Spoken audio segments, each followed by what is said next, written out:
পানিহাটির অমরাবতী মাঠ দখল হয়ে বিক্রি হয়ে যাচ্ছে এ খবর আমরাই দেখিয়েছিলাম। আবার দেখুন বারাকপুরে একটা শিশু উদ্যান 1965 সালে স্থাপিত, সেই শিশু উদ্যানও প্রমোটারের নজরে। আর স্থানীয়রা, সাধারণ মানুষ এখন অনেক সচেতন, তাদের চাপে প্রমোটার পিছু হটল।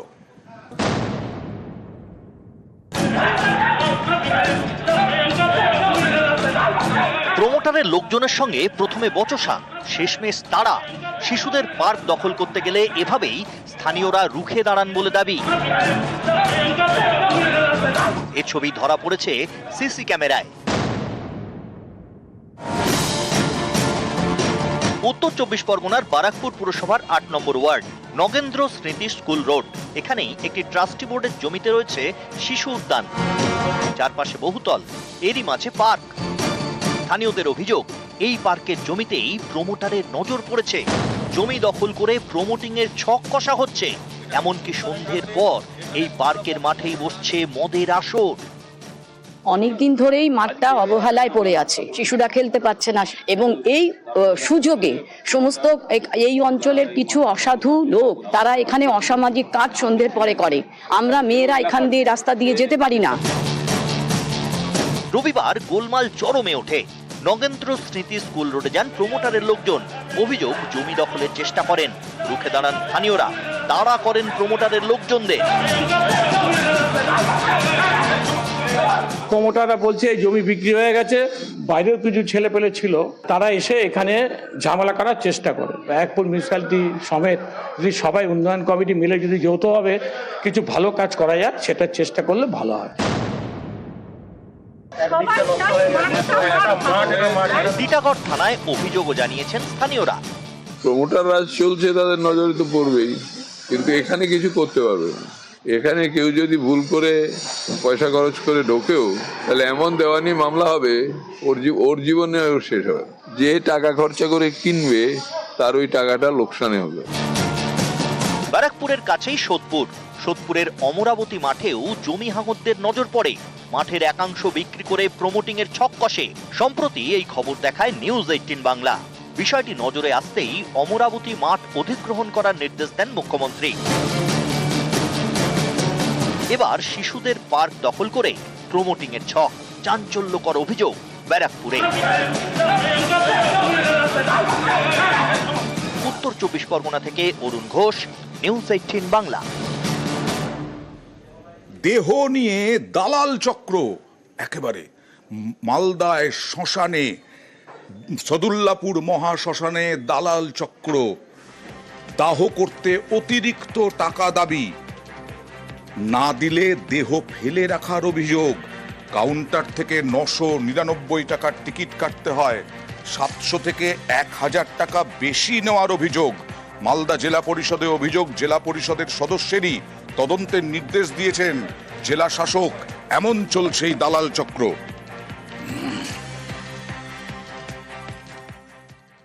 আমাকে 999 টাকা রসিদ দিল, কিন্তু 1280 টাকা নিল কেন? আরও বাড়তি আপনার গিয়ে ডোমের কাছে নাম লিখাতে ওখানে 100 টাকা নিল, আবার রসিদ দিল 100 টাকার। আর আপনার গিয়ে এখানে যেটা দিল যে ডোমের ঘাট পার করার জন্য, ওটা দিল 200 টাকা, 210 টাকা। কত টাকা বাড়তি দিচ্ছেন? মোটামুটি 700-800 টাকা বেশি নিচ্ছে। এটা দীর্ঘদিন থেকে চলে আসছে, শুনতে পাচ্ছি। এখানে বডি পুরানো নিয়ে 1280 টাকা নিচ্ছে।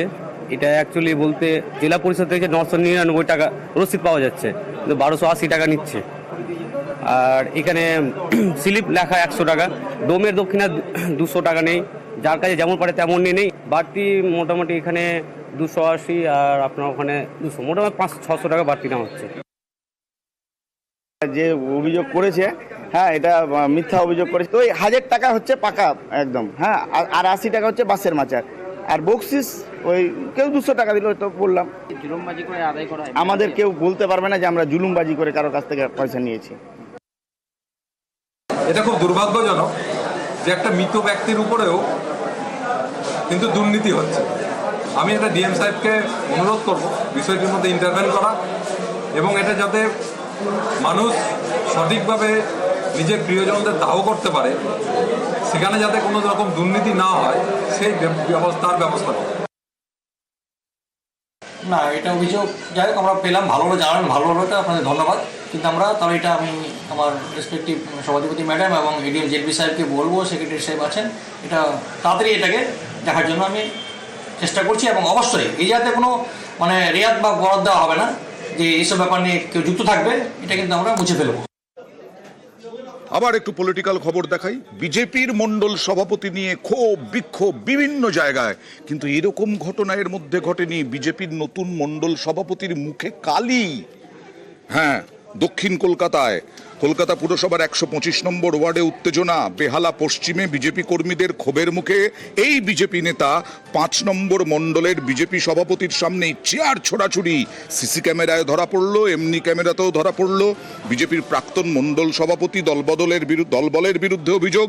ঠাকুরপুকুর থানায় অভিযোগ। বিজেপির যিনি মণ্ডল সভাপতি নির্বাচিত হয়েছেন তিনি অভিযোগ করলেন ঠাকুরপুকুর থানায়।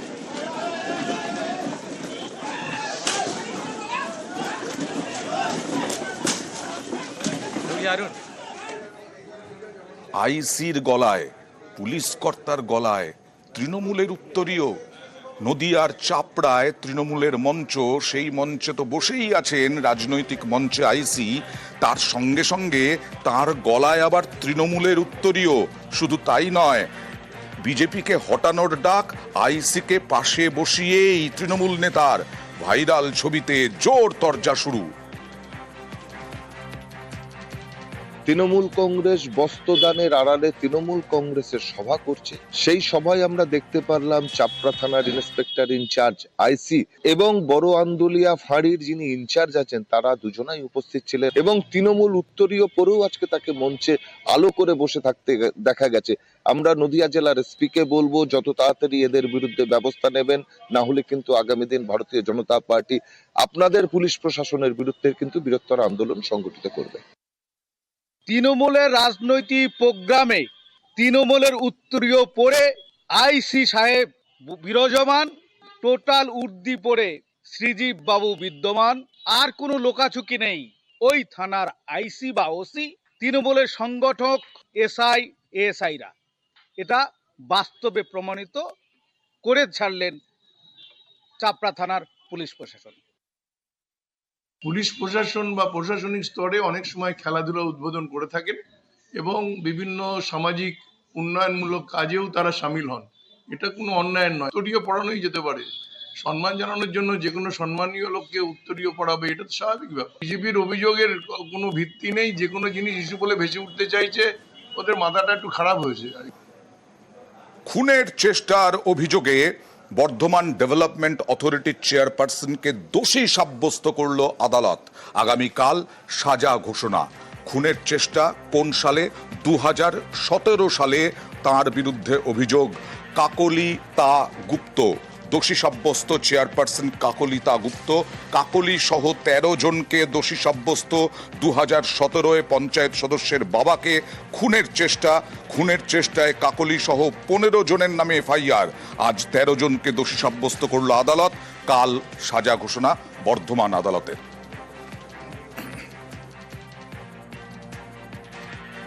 15 জন আসামি ছিল, তার মধ্যে 13 জনকে কাস্টডিতে নিয়েছে, 2 জনকে ছেড়ে দিয়েছে কোর্ট। মারপিটের কেস ছিল, কালকে সাজা শোনাবে। শাসনে সুজিত বসুর বৈঠকে বিক্ষোভ। তৃণমূল কংগ্রেসের মধ্যেই সেখানে শাসনে একটু গোষ্ঠীর মধ্যে বিভাজন। দলেরই একাংশের বিক্ষোভ উত্তেজনা। উত্তপ্ত বসিরহাট সাংগঠনিক জেলার বৈঠক। হাড়োয়া 2 ব্লক সভাপতিকে বৈঠকে না ডাকায় ক্ষোভ কর্মীদের একাংশের। সুজিত বসুর সামনেই বিক্ষোভ।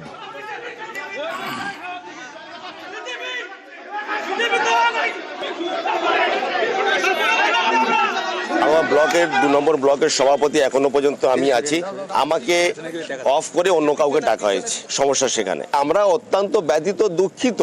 আমাদের মতো কর্মীদের সেই হল থেকে, মিটিং এর হল থেকে বার করে দেওয়া হলো, এটা আমাদের কাছে খুব দুঃখের এবং লজ্জার বিষয়। এটা জেলার মিটিং, জেলায় যারা নাম আছে তারাই এসছে মিটিং, এর বাইরে অন্যদের থাকার মিটিংয়ের কথা। কেউ যদি লোক নিয়ে এসে মিটিংয়ে মনে করে জোর করে ঢুকে মিটিংয়ে ভুল কিছু করবে, সেটা ঠিক হবে না।